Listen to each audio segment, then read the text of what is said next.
In the gleaming headquarters of Morgan Enterprises, Elizabeth Morgan stood frozen in the doorway of the executive restroom, her breath caught in her throat. There, sitting on the pristine tile floor, was Michael Williams, the building's janitor, cradling her 3-month-old daughter in his weathered arms. The baby, who had been wailing inconsolably moments earlier, according to the panicked texts on Elizabeth's phone, was now quietly accepting formula from a bottle Michael held with surprising tenderness. His large, calloused hands moved with gentle precision as he whispered soothing words to the infant. For a moment, Elizabeth remained unnoticed, watching this unlikely scene unfold. Then, to her own shock, she felt warm tears sliding down her cheeks, the first she had shed since burying her husband a year ago. Elizabeth Morgan had built her reputation as the Ice Queen of Wall Street, a title she wore with detached pride. At 40, she presided over Morgan Enterprises from the top floor of their Manhattan headquarters, a glass and steel monument to her late husband's vision and her own relentless ambition. After James died in a private plane crash, Elizabeth had poured herself into the company, working 18-hour days and cutting off anyone who couldn't match her pace. The board members whispered that she had become even more ruthless, more demanding, but none questioned her results. The only surprise had been her decision, 6 months after the funeral, to have a child through IVF using the embryos she and James had frozen years ago. It was, she told the few who dared ask, a matter of legacy planning. The baby Sophia was cared for by a rotating staff of nannies and specialists in Elizabeth's Upper East Side penthouse. Elizabeth visited her daughter between conference calls and board meetings, checking off bonding time on her meticulously maintained schedule with the same efficiency she applied to quarterly reviews. She told herself that quality mattered more than quantity, that Sophia would understand someday. Deep down, in a place Elizabeth rarely acknowledged, lived the fear that she didn't know how to be a mother without James beside her. It was easier to be CEO than mom. Easier to sign checks for the best childcare than to face her own inadequacies. Michael Williams lived in a different Manhattan entirely. His 2-bedroom apartment in Washington Heights was small but meticulously kept, decorated with his son David's artwork and photographs from Michael's 2 tours in Afghanistan. At 45, the former Army engineer still maintained military precision in his personal habits, waking at 4:30 each morning to prepare breakfast for David before dropping him at the special needs program that consumed a third of Michael's income. David, 9 years old, and on the autism spectrum, was the center of Michael's world since Jennifer died in a car accident 3 years ago. The boy had her eyes, and her quiet intensity, traits that made Michael's heart ache with both joy and loss every morning. Despite his engineering degree, Michael had faced rejection after rejection when he returned to civilian life. Employers saw the gap in his resume, the slight limp from shrapnel, and found reasons to hire someone else. The janitorial position at Morgan Enterprises wasn't what he had envisioned, but it paid the bills and offered health insurance that covered David's therapy. During the day, Michael fixed whatever needed fixing: electrical issues, plumbing problems, computer cables going far beyond his job description. The executives rarely noticed him, a middle-aged black man in gray maintenance coveralls, but the security guards and receptionists knew to call Mike when something needed immediate attention. The morning that changed everything had begun like any other for Michael. He had just finished unclogging a sink on the 35th floor when his radio crackled with a request to check the executive floor's temperature control. As he rode the elevator up, he had no way of knowing what awaited him. For Elizabeth, however, it had been a morning of cascading disasters. Her regular nanny had called in sick with a family emergency. The backup was unavailable. The critical meeting with Pharmagen executives, the pharmaceutical giant Morgan was poised to acquire in a multi-billion-dollar deal, couldn't be rescheduled. With no options left, Elizabeth had brought Sophia to the office, leaving her with her personal assistant in the executive lounge during the meeting. What Elizabeth didn't know was that her assistant had received an emergency call about her mother being rushed to the hospital. In her panic, the assistant had handed Sophia to another executive assistant, who later passed the baby to a junior secretary when an urgent deadline arose. The secretary, not knowing what to do with an increasingly fussy infant, had placed Sophia on the couch in the rarely used staff lounge, intending to return in 5 minutes. But an angry call from a client had derailed that plan. And somehow, in the chaos of a typical Morgan Enterprises morning, a billionaire's baby daughter had been forgotten. Michael had heard the faint crying while passing the lounge. Finding the door unlocked, he discovered the infant alone, her designer outfit soaked through, her face red with distress. He looked up and down the hallway, but saw no one. Years of caring for his own child kicked in. He quickly assessed the situation, found the diaper bag nearby, and took the baby to the executive restroom where he could properly tend to her needs. Just another problem to fix, he thought to himself. Though this one was considerably more precious than a faulty circuit. As Elizabeth watched Michael tend to her daughter with more care than she herself had shown in weeks, something cracked inside her carefully constructed armor. When he finally noticed her standing there, Michael's expression shifted from tender concentration to alarm. He started to explain, his words coming fast as he described finding Sophia alone. But Elizabeth wasn't listening to his words. She was watching how Sophia's tiny hand had wrapped around Michael's finger.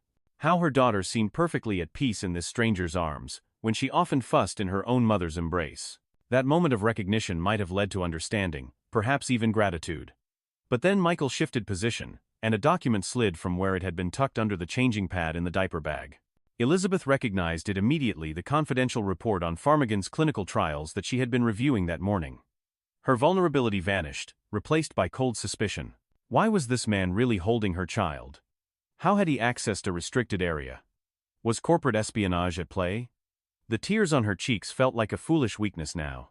With one sharp command into her phone, security was summoned, and Michael Williams found himself being escorted from the building. His protests unheard as Elizabeth reclaimed her daughter with rigid arms. The termination notice arrived at Michael's apartment the next day. Unauthorized access to restricted areas. Handling of confidential materials. Inappropriate contact with an executive's family member. The security footage showed Michael entering the executive floor without proper clearance, though it failed to show him rescuing an abandoned infant. His union representative advised him to fight it, but Michael knew how these battles went. The wealthy and powerful created their own reality, and in Elizabeth Morgan's version, he was at best incompetent, at worst a threat. Meanwhile, his son's school had called the tuition assistance program required verification of employment. Without his job, David would lose his place at the end of the month. What kept Michael awake that night wasn't worry about rent, or even David's schooling. It was what he had seen on that document that had fallen from the diaper bag. Before the security guards had arrived, he had glimpsed enough of the report to recognize serious safety concerns about Pharmagen's flagship medication. A drug his engineering background helped him understand was fundamentally flawed. The report detailed adverse effects in children and pregnant women that had been deliberately omitted from public filings. The Morgan-Pharmagen merger would put this dangerous drug into millions more homes, backed by Morgan's sterling reputation. People would be hurt. Children would be hurt. The next morning, instead of looking for a new job, Michael found himself at the public library, researching Pharmagen and its history. He discovered a pattern of whistleblowers who had been silenced, of studies that had disappeared. By afternoon, he was sitting across from Martha Johnson, the 62-year-old cleaning woman who had worked at Morgan for 30 years and treated Michael like a son. "You're playing with fire," she warned him, but still gave him the information he sought: the name of the scientist who had authored the buried report. Dr. James Richards had been quietly dismissed from Pharmagen 6 months earlier. No explanation given, no farewell party. Just gone. Finding Richards wasn't easy. The scientist had retreated to a cabin upstate, suspicious of strangers and reluctant to revisit his time at Pharmagen. It took 3 visits and Martha's vouching by phone before Richards would speak openly with Michael. What he learned turned his concern to alarm. The drug in question, marketed as a breakthrough treatment for childhood allergies, had shown evidence of severe neurological side effects in a small percentage of users, particularly those with certain genetic markers. Richards had documented everything, submitted his findings through proper channels, only to see his work buried and his career destroyed. "They'll crush you too," Richards warned. "They crushed me, and I had credentials. What do you have?" What Michael had was nothing and everything. He had nothing to lose professionally. His reputation couldn't fall any further. But he had everything to protect not just his son, but every child who might be harmed by this medication if the merger went through. When Richards mentioned that the side effects were most pronounced in children with rare neurological conditions, Michael remembered something that had seemed insignificant at the time: the prescription bottles he had noticed in Sophia Morgan's diaper bag. Medication for a rare condition that shared markers with the very patients most at risk from Pharmagen's drug. The realization hit Michael like a physical blow. Elizabeth Morgan's own daughter might be in danger from this merger, and she didn't even know it. Whether the CEO would care about other people's children was questionable, but surely she would protect her own if she understood the risk. Getting this information to Elizabeth became Michael's mission, though she had made it clear he was persona non grata at Morgan Enterprises. Through Martha, he learned Elizabeth's schedule, the days she worked late, alone. He began waiting in the parking garage, hoping for just 2 minutes of her time. Elizabeth noticed the former janitor immediately. Security had flagged his presence the first night, offering to remove him. Something, perhaps curiosity, perhaps the memory of how tenderly he had held Sophia, made her decline. Instead, she had them monitor him while she exited through a different door. The second night, she simply ignored him, walking briskly to her car as he called her name. By the third night, her patience had worn thin. She instructed security to warn him that trespassing charges would follow if he returned. When she arrived home that evening, her driver handed her an envelope that had been left on her windshield. She nearly threw it away unread, but the words regarding Sophia's safety scrawled on the outside stopped her.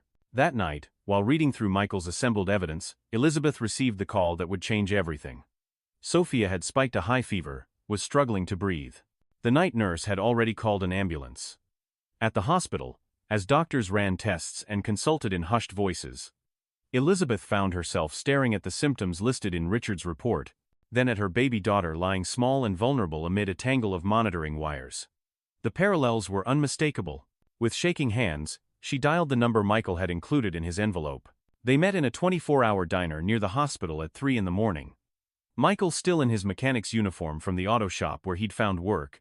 Elizabeth in yesterday's silk blouse and tailored slacks, looking nothing like the imperious CEO who had fired him. "Tell me everything," she said, the words both command and plea. For the next 2 hours, Michael laid out what he and Richards had pieced together. The falsified trial data. The suppressed adverse event reports. The pattern of silence bought through legal settlements. By dawn, Elizabeth Morgan, who had built her career on analyzing risk and making calculated decisions, was faced with the most important calculation of her life. What was she willing to sacrifice to protect her daughter and unknown numbers of other children? The answer, she discovered, was everything. Her reputation, her board's approval, perhaps even her company. But wanting to act and being able to were different matters. When Elizabeth returned to the office and began asking pointed questions about the Pharmagen due diligence, she met a wall of evasion. The merger had powerful champions board members who had been wooed with promises of lucrative side deals, executives expecting golden parachutes. Her own legal counsel advised her that breaking the merger agreement would trigger penalties that could bankrupt Morgan Enterprises. When she mentioned Dr. Richard's findings, she was shown documentation of his mental health issues and vindictive behavior following his termination. Elizabeth realized she was not just fighting a company, she was fighting a system designed to protect itself. She needed evidence no one could dispute, evidence that lived on Pharmagen's secure servers, or in the encrypted emails of executives who knew the truth. She needed Michael Williams, the man she had fired and nearly had arrested because he knew the building systems better than anyone. Knew how to move invisibly through spaces the powerful took for granted. In the hospital room where Sophia was slowly recovering, Elizabeth made him an offer: come back to Morgan as a technical consultant to help her find the evidence that would stop the merger. The pay would cover his son's tuition for a year. If they succeeded, she would find him a real position that matched his engineering background. Michael accepted, not for the money, but for all the children who would never know they had been saved.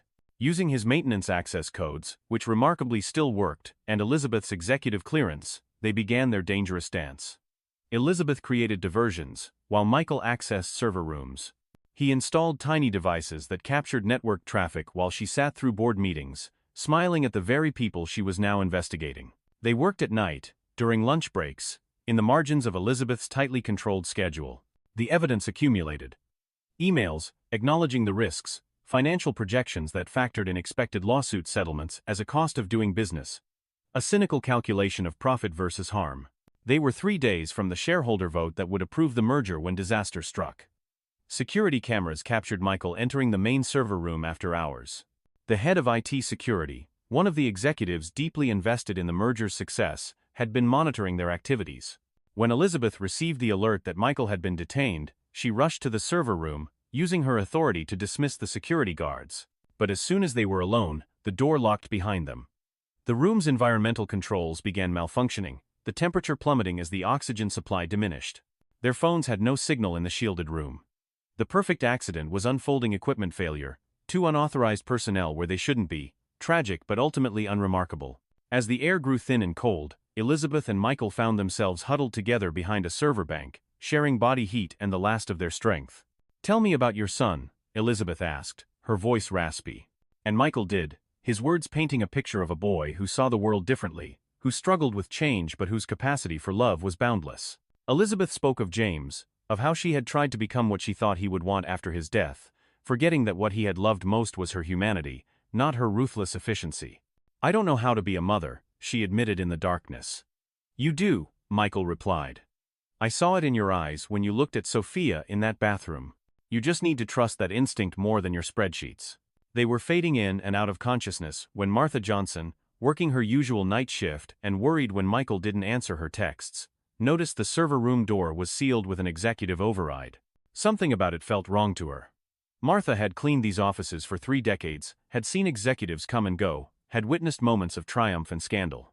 She knew when something wasn't right. She called not just security but the police, reporting a possible hostage situation. When the door was finally breached, Michael was found unconscious, his body positioned to shelter Elizabeth from a section of ceiling that had collapsed in the extreme cold. The aftermath unfolded with the speed of breaking news. Elizabeth, once recovered, used her considerable influence to ensure a thorough investigation. The discovered evidence was damning not just of Pharmagen's practices but of the corruption within Morgan's own ranks. Board members resigned in disgrace. The merger collapsed. Federal investigations were launched. Dr. Richards was vindicated, his findings now headline news.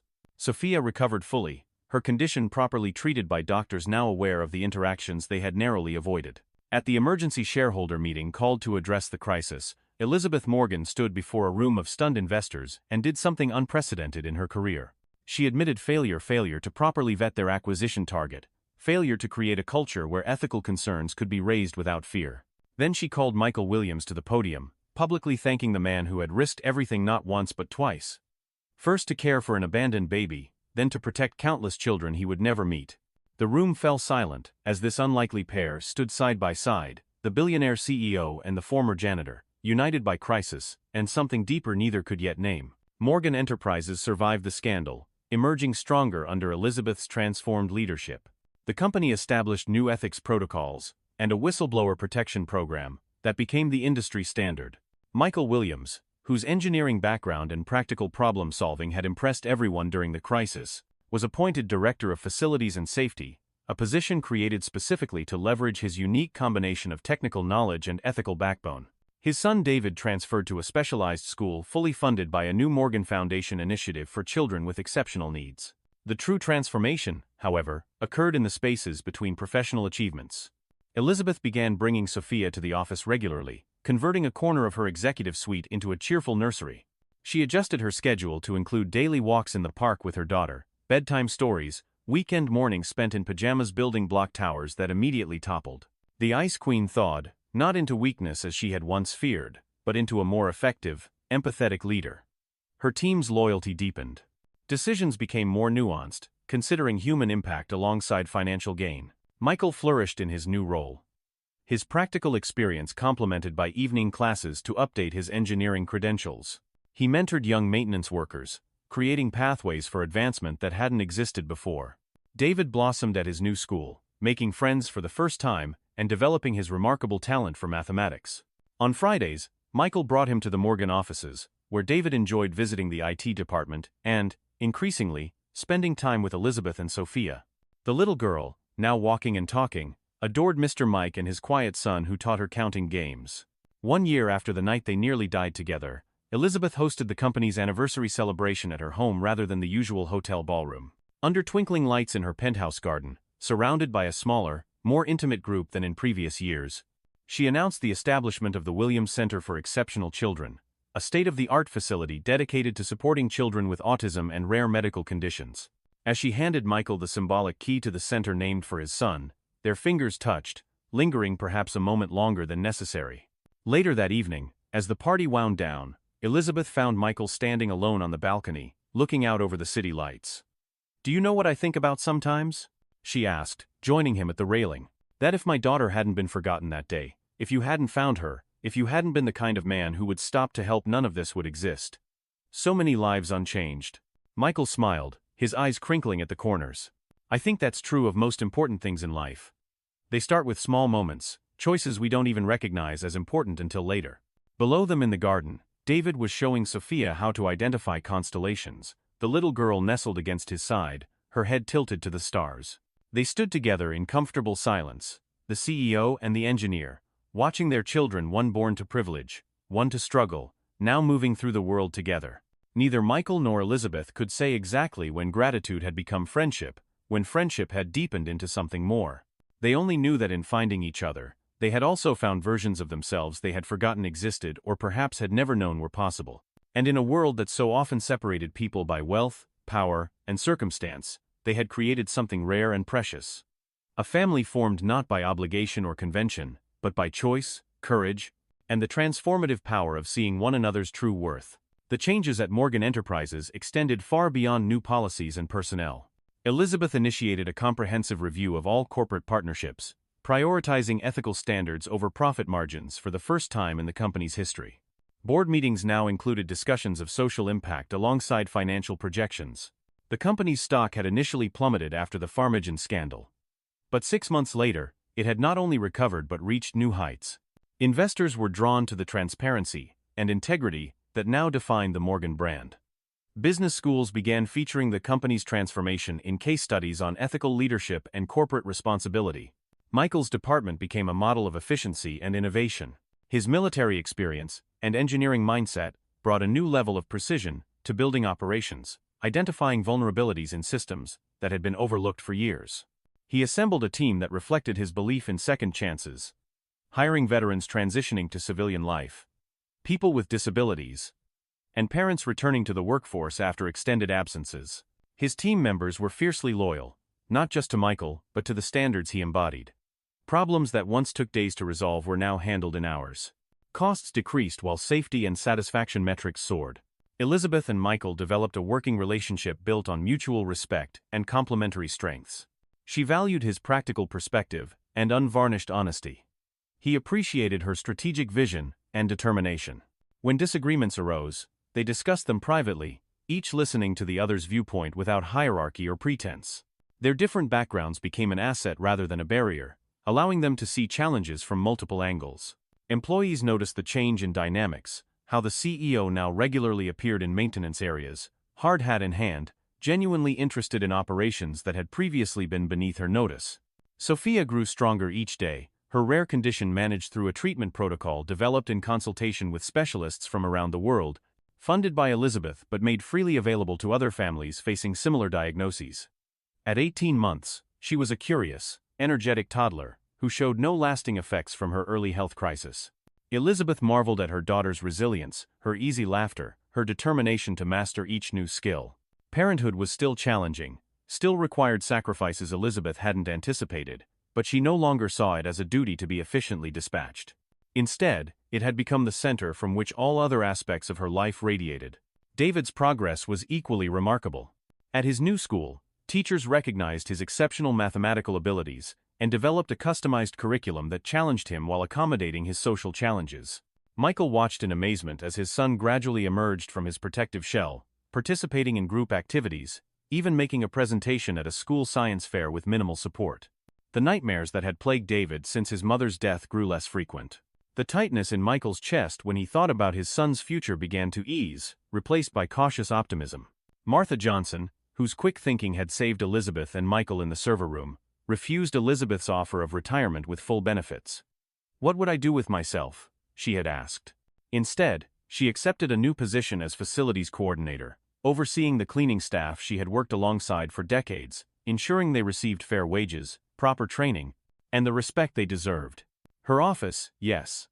Martha now had an office, became a gathering place for employees at all levels, a neutral ground where grievances could be aired and solutions found without fear of repercussion. Dr. James Richards returned to scientific research, heading a new independent drug safety review board established with funding from the Morgan Foundation. The board's mandate was to provide unbiased analysis of pharmaceutical products, particularly those intended for vulnerable populations. Richards assembled a team of scientists committed to transparency and patient welfare above all else. Their first project was a comprehensive review of other medications produced by Pharmagen, identifying several that warranted further investigation. The findings were published openly, accessible to medical professionals and the public alike. As winter gave way to spring, Elizabeth found herself looking forward to the weekends with an eagerness she hadn't felt in years. Sometimes, she and Sophia would visit the small community park near Michael and David's apartment, where the children could play while the adults talked. Other times, Michael and David would join them at Elizabeth's penthouse. David swimming in the building's pool while Michael and Elizabeth prepared dinner together in her rarely used kitchen. These domestic scenes felt both foreign and familiar to Elizabeth, echoes of the life she and James had planned before ambition and tragedy had reshaped her world. On a warm Saturday in May, the four of them visited the construction site of the Williams Center, hard hats perched on their heads as they toured what would soon become a haven for families like theirs. Elizabeth watched as Michael explained the building's features to his son, pointing out the sensory rooms, the adaptive playground, the state-of-the-art medical facilities. David listened intently, occasionally asking a question that revealed his deep understanding of how the center would help children like him. Sophia toddled beside them, holding Elizabeth's hand, occasionally breaking free to examine something that caught her eye. "He's proud of you," Elizabeth said quietly as David ran ahead to inspect a piece of equipment, Sophia following in his wake. Michael turned to her, surprise evident in his expression. "The way he looks at you," she continued. "It's how every child should look at their parent. Like you've given them the world." Michael's eyes softened as he watched his son. "I think about Jennifer every day," he admitted. "About what she'd think of him now, of the man he's becoming. Of the choices I've made." Elizabeth hesitated, then reached for his hand, her fingers intertwining with his. "She'd be proud too," she said simply. They stood together, watching their children explore, their hands linked in a connection neither had sought but both now cherished. The opening of the Williams Center in September became a turning point for the community. Families who had previously struggled alone now found resources, support, and understanding.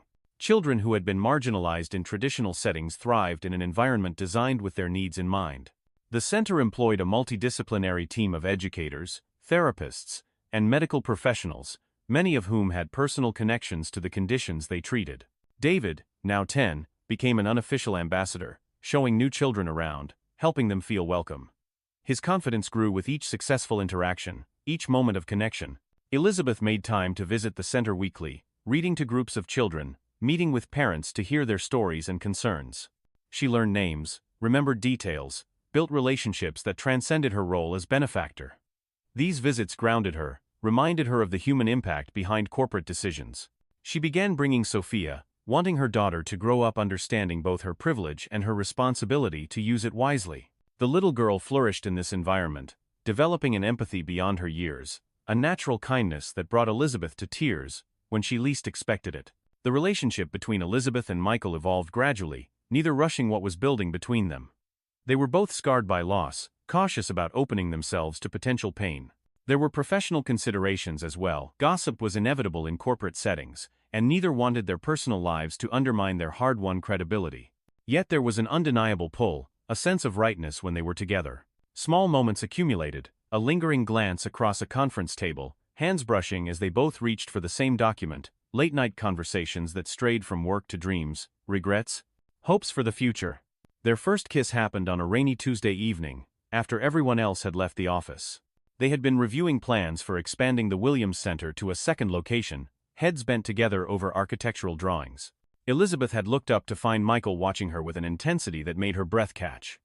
The moment stretched between them, weighted with possibility. Then, with a courage that had nothing to do with business strategies, Elizabeth leaned forward and pressed her lips to his.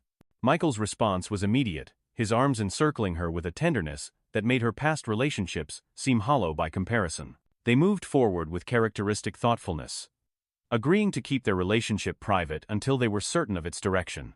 David and Sophia, however, sensed the shift immediately. Sophia began asking for Mike when she was upset, reaching for him with the same trust she showed Elizabeth. David, more perceptive than many adults gave him credit for, started including Elizabeth in the detailed plans he made for his future, asking her opinion on which college might have the best mathematics program. The children were forming their own bonds, creating a family structure that transcended biology. On the first anniversary of the failed merger, Elizabeth and Michael took their children to Central Park, spreading a picnic blanket beneath the autumn trees. As David helped Sophia feed the ducks, Elizabeth reached into her bag and handed Michael a small box. Inside was a vintage watch, its face bearing the logo of his former Army engineering unit. "Martha helped me find it," she explained as Michael examined it with reverent fingers. "She said you lost yours during the server room incident." Michael slipped it onto his wrist, then reached for his own pocket. "Great minds," he said with a smile, producing a small velvet pouch. Elizabeth opened it to find a delicate silver locket containing tiny photos of Sophia and David, their faces side by side. "Family comes in many forms," Michael said softly, helping her fasten it around her neck. That evening, after the children were asleep, David in the guest room that had gradually accumulated his belongings, Sophia in her nursery, now decorated with stars that mirrored the constellations David had taught her, Michael and Elizabeth sat on her balcony. The city lights spread before them like earthbound stars. "I never thought I'd feel this way again," Michael admitted, his voice low in the darkness. "After Jennifer died, I thought that part of me was gone forever." Elizabeth leaned against him, her head finding the hollow of his shoulder. "I never felt this way before," she confessed. "With James, it was all ambition and shared goals. This is different. Deeper." Michael's arm tightened around her. "Different doesn't mean disloyal," he said, understanding her unspoken fear. "It just means we've both changed. Grown." The following spring brought a series of changes. Elizabeth restructured Morgan Enterprises' leadership, promoting women and minorities who had previously been overlooked, creating an executive team that reflected the diversity of their clients and employees. Michael completed his engineering recertification, balancing classes with his responsibilities at Morgan and his growing role at the Williams Center. The children thrived, David winning a regional mathematics competition, Sophia speaking in complete sentences, and developing a passionate interest in building things, constantly constructing elaborate structures from blocks and household items. It was David who first suggested they all live together. "It would be more efficient," he explained, presenting a detailed chart comparing the time spent traveling between apartments versus the benefits of shared resources. And Sophia would have more stability in her developmental years. The adults exchanged amused glances at his logical approach, but couldn't argue with his conclusion. After careful discussion, they decided to search for a new home together, somewhere that would represent their fresh start rather than an extension of either's previous life. They found it in a brownstone in Brooklyn Heights, a gracious old building with enough space for privacy and togetherness.